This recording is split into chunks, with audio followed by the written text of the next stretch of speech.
क्या कोई पूरा देश समुद्र के नीचे रह सकता है?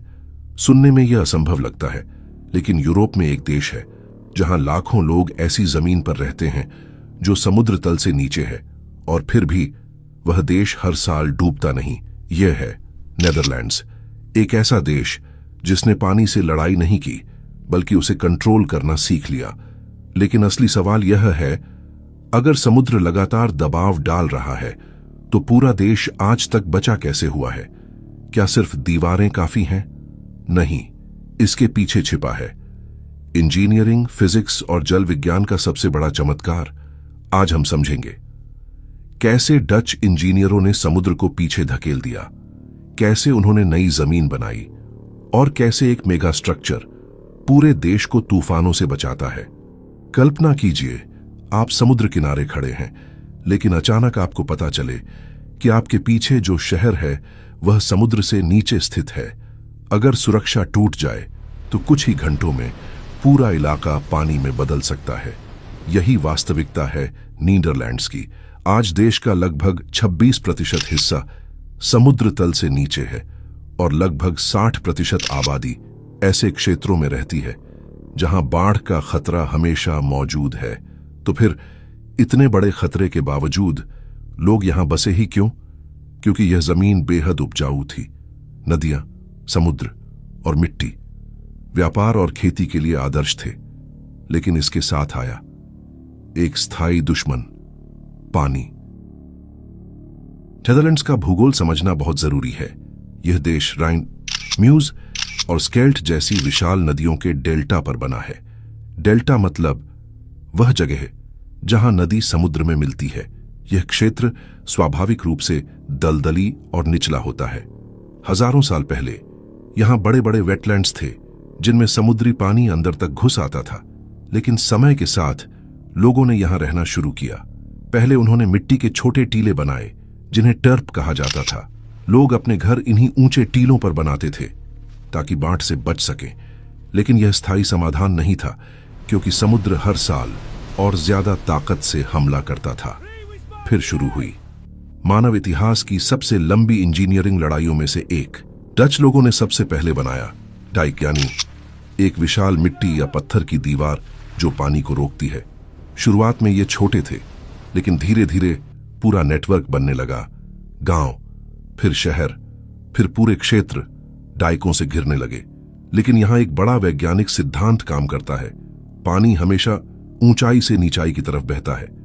अगर समुद्र का स्तर जमीन से ऊपर है तो पानी लगातार दबाव डालेगा। इसे कहते हैं हाइड्रोस्टैटिक प्रेशर। जितना ज्यादा पानी उतना ज्यादा दबाव।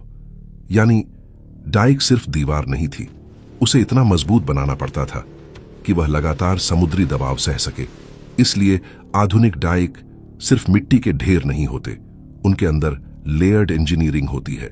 बाहर पत्थर, अंदर कॉम्पैक्टेड क्ले और फिर रीइंफोर्स्ड कोर। कुछ डाइक इतने चौड़े होते हैं कि उनके ऊपर सड़कें और घर तक बने हैं। लेकिन सिर्फ दीवार बनाना काफी नहीं था, क्योंकि एक और समस्या सामने आई, बारिश, नदियां और जमीन के अंदर का पानी। अगर पानी बाहर नहीं जा सकता तो वह अंदर जमा होने लगता है। और यहीं आता है डच इंजीनियरिंग का अगला चमत्कार, विशाल पंप। लेकिन शुरुआत में बिजली नहीं थी, तो उन्होंने इस्तेमाल किए विंड मिल्स। हां, वही पारंपरिक डच विंड मिल्स जो आज पर्यटन का प्रतीक बन चुके हैं। लेकिन असल में वे पानी निकालने वाली मशीनें थीं। हवा की ऊर्जा रोटेशनल मोशन बनाती थी। यह मोशन मैकेनिकल पंप्स चलाता था और पंप पानी को निचले क्षेत्रों से निकालकर नहरों में भेज देते थे। धीरे धीरे लोगों ने पूरे क्षेत्रों से पानी निकालना शुरू किया और फिर हुआ कुछ अविश्वसनीय। उन्होंने समुद्र से जमीन छीन ली। इन नई जमीनों को कहा जाता है पोल्डर्स। पोल्डर मतलब ऐसी जमीन जो पहले पानी के नीचे थी, लेकिन अब डाइक और पंप की मदद से सूखी रखी जाती है। वैज्ञानिक रूप से देखें तो यह एक आर्टिफिशियल हाइड्रोलॉजिकल सिस्टम है। पानी लगातार अंदर आने की कोशिश करता है। ग्राउंड वाटर, सीपेज, बारिश, नदी का दबाव सब मिलकर क्षेत्र को फिर से भरना चाहते हैं, लेकिन पंप लगातार पानी बाहर निकालते रहते हैं। यानी पूरा सिस्टम एक बैलेंसिंग एक्ट है। अगर पंप बंद हो जाए तो कई इलाके धीरे धीरे फिर पानी में बदल सकते हैं। आज नेदरलैंड्स में हजारों किलोमीटर लंबी नहरें, लॉकिंग सिस्टम्स, स्लूज गेट्स और ऑटोमेटेड पंपिंग स्टेशंस मौजूद हैं। यह सिर्फ इंफ्रास्ट्रक्चर नहीं बल्कि एक जीवित वाटर कंट्रोल मशीन है। लेकिन फिर आया एक ऐसा तूफान जिसने पूरे देश को हिला दिया। साल था 1953। नॉर्थ सी में एक भयानक स्टॉर्म सर्ज बना। स्टॉर्म सर्ज मतलब जब तूफान की तेज हवाएं समुद्री पानी को तट की ओर धकेल देती है। कम एटमॉस्फेरिक प्रेशर और तेज हवाएं मिलकर समुद्र का स्तर अचानक बढ़ा देती है।